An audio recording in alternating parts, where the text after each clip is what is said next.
Hello friends and welcome to the Exams Made Simple, and we are back again with the Hindu complete newspaper analysis for 3rd of February 2023। 3 फरवरी 2023 का the Hindu newspaper analysis देखेंगे। शुरू करने से पहले आप लोग से रिक्वेस्ट छोटी सी रहेगी कि अगर आपको कंटेंट अच्छा लगता है तो लाइक करें। मैं तो कहता हूँ नहीं अच्छा लगता तो भी लाइक करें, हम और अच्छा बनाएंगे, ठीक है ना। तो that is for you and मैं बिल्कुल चाहूँगा कि आप लोग वीडियो शुरू करने से पहले लाइक कर दें ताकि भूलें ना। शुरू करते हैं सबसे पहले सवालों के साथ जो कि प्रीलिम्स के लिए आपके लिए इंपॉर्टेंट है। ये मैंने देखो करंट अफेयर्स में पढ़ाए हुए क्वेश्चन है, इसलिए बता देना आंसर, ठीक है ना, और लास्ट में बताना कितने सही किए। पहला सवाल है Soliga, a tribe recently seen in news are natives of. कहाँ के नेटिव्स हैं Soliga? Options are A Andhra Pradesh, B Karnataka, C Kerala, D Andaman. The correct answer for this is B Karnataka. Karnataka सही आंसर है। मैंने बताया था आपको न्यूज़ की वास्प की एक नई मतलब जीनस जो है वो सोलीगा कम्युनिटी के ऊपर नेम की गई है, तो दैट वाज द थिंग। अब ये सेकंड क्वेश्चन भी पढ़ाया हुआ क्वेश्चन है। जतार देओल टेम्पल न्यूज़ में था, कहाँ पे लोकेटेड है? Very good question. Answer for this is क्या होगा? The correct answer is C, West Bengal. Sundarban का टेम्पल है, याद रखना, जतार देव टेम्पल। मैंने आपको बताया था कि देओल, जब देओल टाइप का आर्किटेक्चर पढ़ाया था मैंने, रेखा देओल, पीढ़ा देओल, मैंने बताया था कि यहाँ पे जगमोहना होता है, ये सारी चीज़ें मैंने आपको बताई थी। उसका जो विमान है उसको देओल बोलते हैं। तो all these things are important. तीसरा सवाल है which of the following statements regarding Etikoppaka toys are correct. पहला स्टेटमेंट क्या है? The toys are made of wood and are coloured with natural dyes derived from seed, bark, roots and leaves. दूसरा statement कह रहा है it is a traditional craft of Telangana and has received geographical indication tag. तो ये बहुत ही गलत statement है second वाला। पहला स्टेटमेंट तो बिल्कुल सही है, सेकंड स्टेटमेंट गलत है। ये तेलंगाना का है ही नहीं, आंध्र प्रदेश रीजन का है, पहली चीज़ तो है ना। तो ये मैंने पढ़ाया था आपको एटिको पक्का टॉयज, उसके उसी समय मैंने आपको छन्नपटना टॉयज भी बताए थे, दूसरे स्टेट्स के भी टॉयज बताए थे। तो ये करेक्ट आंसर हो जाएगा, वन ओनली। तो these are the 3 questions. I hope आपने सही किए होंगे। आप मुझे बताना कितने आपसे बने, है ना। 3 बने तो बहुत अच्छा लगेगा मुझे। आगे मूव करते हैं कुछ इंपॉर्टेंट न्यूज आर्टिकल्स जो प्रीलिम्स के लिए इंपॉर्टेंट है। अब 2 फरवरी का दिन था कल। कल था wetland day, world wetland day था, 2 फरवरी को होता है। थीम जो 2023 के वेटलैंड डे की थी वो थी time for wetlands restoration, the time for wetlands restoration and the major cause of wetland degradation क्या क्या है। पहले हम देख लेते हैं कि वेटलैंड डिग्रेडेशन के मेजर कॉजेस क्या क्या हैं। तो सबसे बड़ा जो मेजर कॉज है वो है एंथ्रोपोजेनिक कॉजेस। एंथ्रोपोजेनिक कॉजेस का मतलब होता है कि इंसान खुद सबसे ज्यादा रिस्पॉन्सिबल है वेटलैंड के डिस्ट्रक्शन के लिए, ठीक है ना। And population growth is the second cause. Population growth जो प्रेशर डाल रही है पॉपुलेशन, वो सेकंड कॉज है सबसे बड़ा, ठीक है ना। And the natural factors that cause wetland degradation are erosion and land subsidence. जो नेचुरल जो कॉजेज हैं उनमें आता है इरोजन और लैंड सब्सिडेंस। तो मैंने आपको 4 कॉजेज बताए, एंथ्रोपोजेनिक बताया, सेकंड पॉपुलेशन ग्रोथ बताया, थर्ड नेचुरल कॉजेज में बताया आपको erosion, and fourth natural cause बताया आपको लैंड सब्सिडेंस। अब history of world wetland day अगर हम देखें तो जो प्रपोजल है वर्ल्ड वेटलैंड डे का वो 1997 में बनाया गया था कि भैया एक वर्ल्ड वेटलैंड डे नाम की कोई चीज होनी चाहिए। 2021 में रेजोल्यूशन को पास किया गया और पहला वर्ल्ड वेटलैंड डे जो है वो 2021 को ही सेलिब्रेट किया गया था। 2021 में पहला वर्ल्ड वेटलैंड डे जो है वो सेलिब्रेट किया गया था, ठीक है ना। अब 5 मेजर टाइप्स ऑफ वेटलैंड जो है वो कौन कौन से होते हैं याद रखिएगा। एस्चुअराइन वेटलैंड, मतलब ये वो एरिया है where the fresh water river meets the ocean. दूसरा है marine wetland, these wetlands are on the coast lines are most productive and most threatened. तीसरा है लेकुस्टरीन वेटलैंड, तो ये near the lakes, lacustrine near the lakes. चौथा है palustrine wetlands. Palustrine wetlands are found in marshy environment, marshy areas में पाए जाते हैं, मार्शी इन्वायरमेंट में। And last is riverine, they are found on near the reverse और river bank. तो एस्चुअराइन, marine, लेकुस्ट्रीन, पेलुस्ट्रीन and riverine. इसमें आपको जो नहीं बनने वाले हैं वो है लेकुस्ट्रीन, एक तो लेक से याद रखिएगा, पेलुस्ट्रीन याद रखिएगा मार्शी इन्वायरमेंट, ठीक है ना। आई होप यू गॉट क्लैरिटी। अब कल का जो बजट था उसमें आपने पढ़ा था सिकल सेल अनीमिया को स्टॉप करने के लिए एक मिशन लॉन्च किया जाएगा। तो याद रखिएगा सिकल सेल अनीमिया होता क्या है कि ये अफेक्ट करता है बॉडी के अंदर आरबीसीज को, यानी कि रेड ब्लड सेल्स को अफेक्ट करता है। और when the person suffers from this disease, जो उसके रेड ब्लड सेल्स हैं वो रॉड शेप्ड के जो रहते हैं नॉर्मली वो डिफॉर्म हो जाते हैं। यूजुअली रॉड शेप्ड रहते हैं लेकिन वो डिफॉर्म हो जाते हैं। और कुछ मैं आपको बता देता हूँ, देखो कुछ इस तरीके का शेप हो जाता है जो आरबीसीज है। अब ये जो ये सेल है, ये शेप जो है, आपने हंसिया देखी, हंसिया हंसिया वाला घर में बहुत कम ही लोग देखे होंगे, क्योंकि आजकल ज़्यादातर लोग चाकू और ये पता नहीं क्या क्या मशीनें आ गई हैं, चॉपर, ग्राइंडर, और ये इससे काटने लगे हैं सब्जियां। लेकिन जो ट्रेडिशनल, देखो मेरा जो घर था वहाँ पे हंसिया का ही इस्तेमाल किया जाता था। तो इस तरीके की होती थी, उसके ऊपर ऐसा रहता था, यहाँ पे पैर रखो, यहाँ पे खट खट खट सब्जियां काट दो। तो ये जो हंसिया होती है इसको सिकल बोलते हैं, दिस इज सिकल, है ना, खेतों में भी यूज होती है इसका। और यही शेप हो जाता है आरबीसीज का, एंड दैट इज वाई कि इसका शार्प एज हो जाता है एक, और बाकी आरबीसीज जो रहती हैं वो इसके थ्रू कांटेक्ट में आके कट जाती हैं उसी शेप में, ठीक है ना। तो that is the reason why it impacts the RBCs. RBC की जो ऑक्सीजन कैरिंग कैपेसिटी है उसको इंपैक्ट करता है ये सिकल सेल एनीमिया डिसीज जो है, दैट इज द थिंग। इसके अलावा बजट में गवर्नमेंट ने डिसाइड किया कि एक नेशनल मिशन स्टार्ट किया जाएगा सिकल सेल एनीमिया को खत्म करने के लिए, and government is planning to eliminate this disease by 2047। Amrit Kaal के दौरान ही इस डिसीज को एलिमिनेट कर दिया जाएगा 2047 तक, ठीक है ना, दैट इज द थिंग। अब इसमें क्या क्या चीजें हैं, पहला है eliminate completely by 2047, create awareness about this disease, mission to screen 7 crore people and especially people in the age group 0 to 40 years to be screened, tribal areas to be targeted। तो ये कुछ एम्स हैं जो रखे गए हैं सिकल सेल एनीमिया को लेकर के। आई होप यू गॉट क्लैरिटी।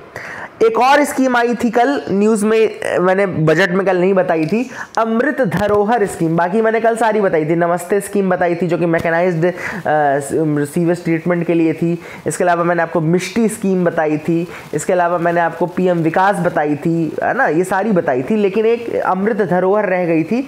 याद रखिएगा, इंडिया ने लगभग 30% अपने वेटलैंड्स जो है पिछले 3 डिकेड में लूज कर दिए। India has lost nearly 30% of its wetlands in the past 3 decades, है ना। सबसे ज़्यादा जो है मुंबई में वेटलैंड्स लूज हुए हैं, 71% of wetlands in Mumbai were lost. 57% wetland Ahmedabad में लॉस हुए हैं, 56% वेटलैंड्स बेंगलुरु में लॉस हुए हैं, 55% वेटलैंड्स हैदराबाद में लॉस हुए हैं, 38% वेटलैंड दिल्ली में लॉस हुए हैं, और भी मेजर सिटीज़ में लॉस आपको देखने को मिलेगा। एवरेज 30% के आसपास आएगा। अब जो लॉस ऑफ वेटलैंड्स है ये मेनली है due to anthropogenic activities and illegal construction. Obvious सी बात है, सबसे बड़ा जो कारण है वो है anthropogenic activities and illegal construction.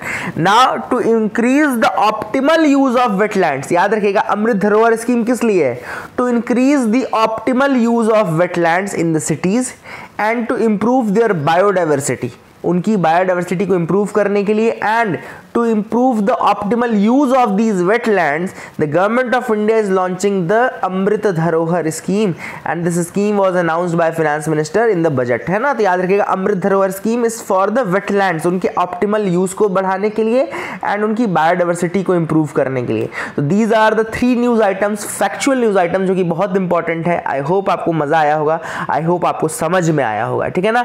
आगे मूव करते हैं, देखते हैं और क्या इंपॉर्टेंट न्यूज आर्टिकल्स हैं। तो आप मेरे साथ बिल्कुल आगे बढ़ सकते हैं बेहिचक बेझिझक, इससे ज्यादा आपको नहीं बढ़ना है जो मैं आपको बता रहा हूं, है ना। यहाँ पे देख लेते हैं एंग्विश इन आंध्र प्रदेश ओवर बजट एड। अब बजट में एक ऐसी बात की है कि आंध्र प्रदेश के लोग थोड़ा सा दुखी हैं और थोड़ा बड़ा उदास टाइप के लग रहे थे। क्यों ऐसा है, क्योंकि गवर्नमेंट ने, यूनियन गवर्नमेंट ने बजट में डिसाइड किया है कि 5300 करोड़ 5300 करोड़ दिए जाएंगे असिस्टेंस के रूप में for Karnataka's upper Bhadra lift irrigation project. Karnataka के upper Bhadra lift irrigation project के लिए 5300 करोड़ रुपए दिए जाएंगे। इसमें ये करेंगे क्या, अपर भद्रा प्रोजेक्ट में लगभग 29.9 TMCFT यानी कि यूनिट ऑफ वाटर जो है ना, 29.9 TMCFT ऑफ वाटर जो रहेगा ये तुंगा और भद्रा रिवर से, मतलब from the Tunga and Bhadra rivers to irrigate central Karnataka areas, वहां से शिफ्ट करके इरिगेशन में डालेंगे फॉर कर्नाटका एरियाज, ठीक है ना। अब यहां से जो कुर्नूल और अनंतपुर डिस्ट्रिक्ट जो है आंध्र प्रदेश के, वो बहुत दुखी हो रहे हैं। They feel that it could deprive them और delay getting their share of allocated water. तो या तो ये उनको डिप्राइव कर देगा या फिर इनको डिले हो जाएगा in getting their allocated share of water from the Tungabhadra dam, है ना। तो याद रखिएगा तुंगा और भद्रा दोनों नदियों का जो पानी है वो जाएगा किधर जाएगा, that will go towards the Karnataka for irrigation purpose, and इसीलिए थोड़ा आंध्र प्रदेश के लोग दुखी। आई hope you got clarity regarding this also, आपको समझ में आ गया होगा। आगे मूव करते हैं, एडिटोरियल पार्ट में आते हैं। पहला जो एडिटोरियल है या एकमात्र एडिटोरियल जो आज हम डिस्कस करेंगे, कह सकते हो आप, trading more within Asia makes economic sense. Now this a very very good article, very good article. देखो आप लोग सिंपल से इसको लिख लेना, ये एक तो इकोनॉमी का आर्टिकल है, this is article of economy, है ना। First thing is that. Second, ये पॉलिटी या GS2 में भी आप लिख सकते हैं, मतलब GS3 इकोनॉमी हो गया और GS2 में पॉलिटी में भी ये इंटरनेशनल रिलेशन में आ सकता है, उसका एक पॉइंट आप इकोनॉमिक पॉइंट में बना सकते हैं। अब देखो क्या है, ऑथर ने स्टार्ट किया है, सबसे पहले आप ऑथर ने ग्लोबल सिचुएशंस बताई है, तो आप लोग भी इसी तरीके से लिख लीजिए कि ग्लोबल सिचुएशन कैसी है। ग्लोबल सिचुएशन है स्लो डाउन की, ग्लोबल सिचुएशन है स्लो डाउन की। ग्लोबल सिचुएशन में यूक्रेन और रशिया का वॉर चल रहा है, ऑब्वियस सी बात है जो फ्यूचर है वो काफ़ी ज़्यादा ब्लीक है, काफ़ी ज़्यादा अनप्रिडिक्टेबल है कि कैसा चलेगा। तीसरा है प्रोटेक्शनिस्ट गवर्नमेंट्स आ गई हैं across the world, the governments across the world are protectionist, मतलब कि वो बहुत ज़्यादा ग्लोबलाइजेशन और लिबरलाइजेशन को प्रमोट करेंगे नहीं। तो जब वर्ल्ड वाइड अगर आप देखें, ग्लोबली अगर आप देखें तो स्लो डाउन है, ग्लोबली अगर आप देखें तो अनसर्टेनिटी है मतलब ट्रेड में, क्योंकि यूक्रेन रशिया का वॉर चल रहा है अभी भी, गवर्नमेंट्स प्रोटेक्शनिस्ट हैं, then what can be the solution for future, what can be the solution for future. तो ऑथर ने यहाँ पे सजेस्ट किया है the solution for future is within Asia, the solution for future is within Asia. अब कैसे within Asia, तो author ने कहा है कि हमको एशिया के अंदर ही ट्रेड को बढ़ाना पड़ेगा, we need to increase trade within Asia. For example author ने कहा कि 1990s में हमारी पॉलिसी थी लुक ईस्ट पॉलिसी, उसके बाद India shifted towards act east policy. ये सारे क्या दिखाते हैं, कहीं ना कहीं ये ईस्ट एशिया का इंपॉर्टेंस बताते हैं, ईस्ट या साउथ ईस्ट एशिया का इंपॉर्टेंस हमारे लिए बताते हैं। इसके बाद ऑथर ने बताया है कि किस तरीके से हम इंप्रूव कर सकते हैं। तो सबसे पहला ऑथर ने सजेशन दिया कि regional trade integration across area encourage करना पड़ेगा, we need to encourage the regional trade integration, write down, we need to encourage the regional trade integration among the Asian countries, ठीक है ना। इसके लिए आप कैसे इंकरेज कर सकते हो, जैसे साउथ एशिया के साथ जब आप ट्रेड करो तो you can calibrate the tax reforms, मतलब कि आप थोड़ा टैक्स रिफॉर्म्स को कैलिब्रेट कर दो, ज्यादा रेवेन्यू कोशिश करो कि उन कंट्रीज को मिले जहां पे लॉस ऑफ रेवेन्यू है ना, जैसे कि श्रीलंका हो गया, पाकिस्तान हो गया, इनको थोड़ा इंप्रूवमेंट मिले। इसके अलावा सेकंड उन्होंने कहा है कि SEZs यानी कि जो स्पेशल इकोनॉमिक जोन्स हैं उनकी परफॉर्मेंस को इंप्रूव करना पड़ेगा, उनके इंफ्रास्ट्रक्चर को इंप्रूव करना पड़ेगा, स्पेशली जो कोची में, ग्वाडर में, मिर्साराई बांग्लादेश में, हम्बनटोटा श्रीलंका में, ऐसे पोर्ट्स हैं अलग अलग कंट्रीज में, इनको हमको इंप्रूव करना पड़ेगा, ठीक है ना। देन इसके बाद तीसरा ऑथर ने कहा है कि हमको थोड़ा सा FTA यानी कि फ्री ट्रेड एग्रीमेंट्स को भी परस्यू करना पड़ेगा, या फिर रीजनल कॉम्प्रिहेंसिव इकोनॉमिक पार्टनरशिप जो RCEP हमने छोड़ दी है उसको भी हम देख सकते हैं। जापान इंडिया मतलब FTA साइन हो चुका है, Sri Lanka Singapore FTA, Pakistan Indonesia FTA, ठीक है ना। तो इस तरीके से हम मतलब कर सकते हैं, ठीक है ना। तो all these things are there, FTA यानी कि फ्री ट्रेड एग्रीमेंट्स, और आपका RCEP में मेंबरशिप है। चौथा पॉइंट RCEP में मेंबरशिप का भी है कि हम RCEP में मेंबरशिप के लिए ट्राई कर सकते हैं, मतलब क्योंकि अब तो हमको पता है, क्योंकि अभी रिसेंटली अगर आपने देखा हो तो हमने UAE के साथ भी FTA साइन किया है, ऑस्ट्रेलिया के साथ भी साइन किया, तो हमको पता है किस तरीके से इसको करना है हैंडल। इसके अलावा ऑथर ने यहाँ पे ये कहा है कि एक री इन्वेंटेड ट्रेड फोकस्ड बिम्स्टेक हमको आगे बढ़ाना पड़ेगा, फैसिलिटेट करना पड़ेगा। बिम्स्टेक में भी हमको अब जो ट्रेड वाला एरिया है, ट्रेड का एरिया जो है वो बिम्स्टेक ग्रुपिंग के लिए भी हमको इंप्रूव करना पड़ेगा, क्योंकि ऑब्वियसली बात है सार्क बहुत ज्यादा काम कर नहीं पा रहा है, क्योंकि पाकिस्तान के कारण सबमिट हुए नहीं है 10 साल से, तो ऑब्वियसली बात है सार्क को रिप्लेस करके आप बिम्स्टेक ही इंप्रूव, मतलब बिम्स्टेक को ही आप फोकस करना चाहेंगे। तो all this things are there. तो लास्ट में ऑथर ने वही कहा कि slowing global trade means that trading more within Asia makes economic sense. तो जब स्लोइंग है ग्लोबल ट्रेड में, तो आप you know that trading within Asia will make more economic sense, है ना। तो ये ऑथर ने यहाँ पे सजेशन दिया। I hope you got clarity regarding that as well, I hope आपको समझ में आ गया होगा। आगे मूव करते हैं, देखते हैं और क्या इंपॉर्टेंट न्यूज आर्टिकल्स है जिनके बारे में हमको देखना है। तो आप मेरे साथ बिल्कुल आगे बढ़ सकते हैं। जो मैं पढ़ा रहा हूं उसके अलावा बिल्कुल ध्यान नहीं देना है अंट शंट की चीजों में, है ना। लोग 1.5 घंटे एनालिसिस कर रहे हैं, आप वही 1 घंटे बचा लीजिए, है ना, और अपना कुछ ढंग का पढ़ के रिवीजन कर लीजिए। इतना ज्यादा डिटेल में वो कैबिनेट मीटिंग में कितने लोग आए थे और कितने लोगों ने कौन सी कुर्सी में बैठे थे वो नहीं पूछ रहा यूपीएससी आपसे, ठीक है। Cut in MNREGA outlay is not a concern. अब हमारे जो फाइनेंस सेक्रेटरी हैं टीवी सोमनाथन, उन्होंने कहा है कि मनरेगा में अगर एलोकेशन कम हुआ है इसका मतलब ये नहीं कि रूरल एरियाज में हम ध्यान नहीं दे रहे हैं। ऑथर ने कहा है यहाँ पे कि मनरेगा में अगर हमने कम किया है तो हमने बजट एलोकेशन दूसरी चीजों में बढ़ाया है। तो पहली चीज तो आपको ये ध्यान रखनी कि मनरेगा में जो बजट एलोकेशन है 2023-24 के लिए वो 18% below the current year's budget estimate है and 33% lower than the revised estimate है, ठीक है ना। इसके अलावा दूसरी चीज ऑथर ने जो कही है वो अपन ध्यान देना है कि इसमें जो एलोकेशन है वो पीएम आवास योजना में बढ़ा दिया गया है।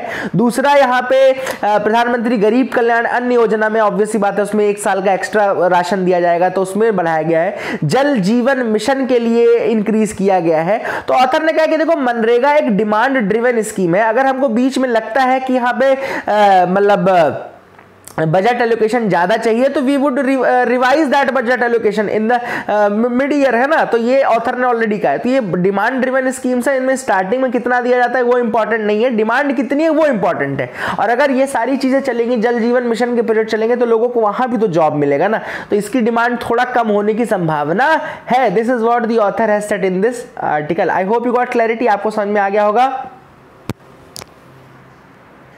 आगे देखते हैं sites database reveals red Sanders smuggling. तो यहाँ पे साइट्स ने अपने डेटाबेस में बताया कि रेड सैंडर्स जो है उसकी स्मगलिंग हो रही है। अब यहाँ पे पहले तो हम बात कर लेते हैं साइट्स की और ट्रैफिक की। तो ट्रैफिक क्या है? एक wild life trade monitoring network है। ट्रैफिक क्या है? Wild life trade monitoring network है। It is a leading non governmental organisation which is working on wild life trade, है ना। वाइल्ड लाइफ ट्रेड को रोकने के लिए, मतलब इलीगल वाइल्ड लाइफ ट्रेड को रोकने के लिए, ट्रेड को मॉनिटर करने के लिए ट्रैफिक बनाया गया है। याद रखिएगा ट्रैफिक एक जॉइंट प्रोग्राम है world wild life fund WWF plus IUCN का, ठीक है ना। याद रखिएगा किसका किसका ये आपका कॉम्बिनेशन है, वर्ल्ड वाइल्ड लाइफ फंड यानी WWF और दूसरा आपका ये कॉम्बिनेशन है IUCN का, ठीक है ना। तो ये दोनों के कॉम्बिनेशन से बनता है। इसको स्टैब्लिश किया गया था 1976 में और ये इंश्योर करता है कि trade in wild plants and animals is not a threat to the conservation of nature.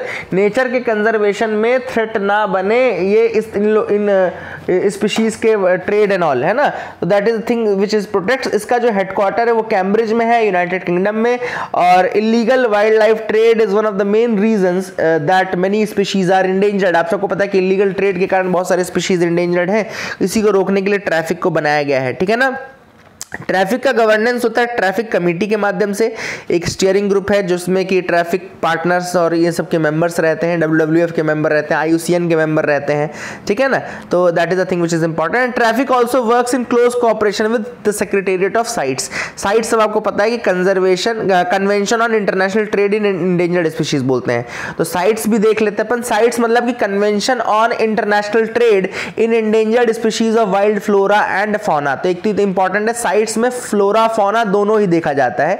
एक इंटरनेशनल एग्रीमेंट है जिसमें कि मतलब ये देखा जाता है कि किसी भी इंडेंजर्ड स्पीशीज का, चाहे वो वाइल्ड फौना का है, फ्लोरा का है, उसका ट्रेड तो नहीं हो रहा है तो उसको स्टॉप करता है, ठीक है ना। तो याद रखेगा। एंड इसको ड्राफ्ट किया गया था एक रेजोल्यूशन के रूप में 1963 में और फाइनली जाकर के 1975 में इसको फोर्स में लाया गया। साइट्स फोर्स में कब आया? 1975 में। करेंटली 184 मेंबर्स हैं साइट्स के, याद रखिएगा। एंड ये प्रोवाइड करता है पब्लिक, प्राइवेट और नॉन गवर्नमेंटल ऑर्गेनाइजेशंस को with the knowledge and tools to enable human progress. And ये इंश्योर करता है कि इंटरनेशनल ट्रेड जो है in specimens of wild animals and plants does not threaten their survival. मतलब कि उन वाइल्ड एनिमल्स एंड प्लांट्स का सर्वाइवल खतरे में ना हो बिकॉज ऑफ देयर ट्रेड। और इसका जो सेक्रेटेरिएट है वो UNEP द्वारा, याद रखिएगा, the CITES secretariat is administered by UNEP, United Nations Environment Programme administer करता है साइट्स के सेक्रेटेरिएट को। और वो लोकेटेड कहां पर है? जिनीवा, स्विट्जरलैंड में। इसके अलावा कॉन्फ्रेंस ऑफ पार्टीज, क्योंकि कन्वेंशन है COP तो इसका होता रहता है। अभी 2016 में हुआ था COP 17 जोहान्सबर्ग में। COP 3 जो था 1981 का वो इंडिया ने होस्ट किया था। इसके अलावा एक और चीज़ आपको बता दूं कि साइट्स हालांकि लीगली बाइंडिंग है लेकिन it does not take the place of national laws. It is legally binding but it does not take the place of national laws. तो ये भी आप याद रखिएगा। अब रेड सैंडर्स की अगर हम बात करें तो रेड सैंडर्स IUCN ने इंडेंजर्ड कैटेगरी में रखा है। याद रखिएगा इंडेंजर्ड कैटेगरी में रखा है रेड सैंडर्स को। और इसका साइंटिफिक नेम है टेरोकार्पस सेंटालिनस। मैं लिख देता हूँ, लिख लेना इसको, Pterocarpus, the scientific name is Pterocarpus santalinus, ठीक है ना। तो टेरोकार्पस सेंटालिनस ये इंडेंजर्ड कैटेगरी में है एंड इसकी रिस्ट्रिक्टेड जियोग्राफिकल रेंज है, ईस्टर्न घाट में स्पेशली पाया जाता है and it is endemic to a distinct tract of forest in Andhra Pradesh region में ज़्यादातर ये ग्रो करता है। They grow in rocky degraded and fallow lands with red soil and hot and dry climate. तो इनको ग्रो करने का तरीका थोड़ा अजीब है, rocky degraded and fallow lands with red soil and hot and dry climate, वहाँ पे एक लोग ग्रो करते हैं। इनका मेजर थ्रेट जो है वो है आपका illicit felling of for smuggling and ये जिनका थेरेपेटिक पर्पस भी होता है, डाई के रूप में भी इसको यूज़ किया जाता है, तो वहाँ पे भी इसको काफ़ी इसका यूज़ किया जाता है। इसके अलावा साइट्स के अपेंडिक्स 2 में है, wild life protection act schedule 2 में है और IUCN के इंडेंजर्ड में है। तो all these things are important. I hope you got clarity regarding these news items. यहाँ देखो, India hands over 100 nautical chart to Kenya. तो यहाँ पे केन्या के साथ सर्वे किया था इंडियन नेवी ने और 100 नॉटिकल चार्ट जो है वो दिया है अभी केन्या को। तो बस इसको याद रखना कि अभी किसके साथ किया था, किसको दिया था ना, कोई कहीं पूछ ना ले गलती से इधर उधर UPSC। ऑस्ट्रेलिया जो है अब धीरे धीरे शुरुआत कर रही है ब्रिटिश मोनार्की को अपने बैंक नोट से रिमूव करने की। तो $5 का जो बिल है ऑस्ट्रेलिया आप सबको पता है कि थोड़ा सा अभी भी जो उनके अंतर्गत आती है, क्राउन के अंतर्गत आती है, हर मैजेस्टी और इन सब के अंतर्गत आती है। तो अब एलिजाबेथ की तो डेथ हो गई, अब बचे वहाँ पे किंग चार्ल्स, है ना। तो अब $5 के बिल में जो है वो इंडिजिनस डिजाइन शोकेस करेंगे rather than the image of King Charles 3। और उन्होंने कहा है कि अभी king is still expected to appear on coins, और मतलब अभी कॉइन्स में तो किंग आएंगे, लेकिन वही जो $5 का बिल है वहाँ से शुरुआत की है, वहाँ पे रिमूव करके वो किया जाएगा। ठीक है। यूएस मिलिट्री को एक्सेस दी जा रही है फिलीपींस बेसिस में। तो फिलीपींस ने यूएस मिलिट्री को कहा है कि ठीक है आप आइए और हमारे बेसिस का यूज़ करिए पलावन में और लुजोन में। तो let me show you the map once. तो ये आप अगर मैप देखोगे आपको ये फिलीपींस वाला रीजन दिख रहा होगा, ये पूरा फिलीपींस का रीजन है और यहाँ पे ये नदर्न पार्ट में आपको लुजोन दिख रहा होगा। लुजोन दिख रहा है, ये भी साउथ चाइना सी में है एंड ये आपका पलावन दिख रहा होगा, ये स्प्रैटले आइलैंड की तरफ है, स्प्रैटले आइलैंड के पास है। इन दोनों में ही अमेरिका को मिलिट्री एक्सेस देने की बात कर रहा है फिलीपींस। और एक तरीके से काफ़ी ज़्यादा ये एक्साइटमेंट भी है, ये ऑस्ट्रेलिया के लिए काफ़ी, अमेरिका के लिए काफ़ी एक्साइटिंग भी, क्योंकि ऑब्वियसली बात है वो चाइना को काउंटर करना चाहते हैं। और ल्यूजॉन तो बिल्कुल आप देखेंगे साउथ चाइना सी में है, आप पैरासेल आइलैंड के आसपास है, पलावन आपका स्प्रैटले आइलैंड के आसपास है, बिल्कुल इस तरीके से ये इंपॉर्टेंट है। एक और मैप आएगा अभी आगे न्यूज़ में, तो इसलिए मैं आपको पहले ही वो मैप दिखा दूं, वो है सोलोमन आइलैंड्स का, क्योंकि वहाँ पे भी बेस जो है बनाने की बात अमेरिका ने की है। तो सोलोमन आइलैंड्स आपको पता है पैसिफिक ओशन का आइलैंड है, सोलोमन आइलैंड पैसिफिक ओशन का आइलैंड है। यहाँ पे आपको नीचे कोरल सी है, this is Coral Sea, this is Pacific and this is your Solomon island. तो सोलोमन आइलैंड याद रखिए, यहाँ पे सोलोमन सी भी है, यहाँ पे बोगन विले, पापा न्यू गिनी का बोगन विले जो है उसके नीचे आपका सोलोमन पड़ता है। ठीक है, तो इसको भी याद रखिएगा। एंड कुछ इंपॉर्टेंट नाम है, मलाइता याद रखेगा, चारिसोबाल याद रखेगा, न्यू जॉर्जिया, सेंटा इसाबेल, ये कुछ नाम है जो सोलोमन आइलैंड से रिलेटेड है, तो ये सब कहीं पूछ ना ले, है ना। और यहाँ पे सोलोमन आइलैंड्स में आपको वैसे दिखा देता हूँ, सोलोमन आइलैंड्स यहाँ पे है, उसके ऊपर नाउरू है, यहाँ पे पापा न्यू गिनी मैंने दिखाया था, वनुआतू नीचे है, फिजी है, तुवालू है, किरिबाती है, कोरल सी है यहाँ पे। और सोलोमन आइलैंड्स की जो कैपिटल है वो होनियारा है, Honiara is the capital of Solomon Islands. तो याद रखिएगा, these are the facts which are important. तो न्यूज़ में यहाँ के दिखा रहा था US opens embassy in Solomon island. तो यूएस ने अपनी एम्बेसी ओपन की है सोलोमन आइलैंड में, पहले भी ओपन की थी लेकिन 1993 में क्लोज कर दी थी। अब Honiara, the embassy is in the capital Honiara, तो ये मैंने ऑलरेडी आपको बताया हुआ है, तो आप याद रखेगा। I hope you got clarity regarding that as well, आपको समझ में आ गया होगा। So all this things are important, that is it for the day friends. Keep loving us, keep sharing us, thank you and have a nice day.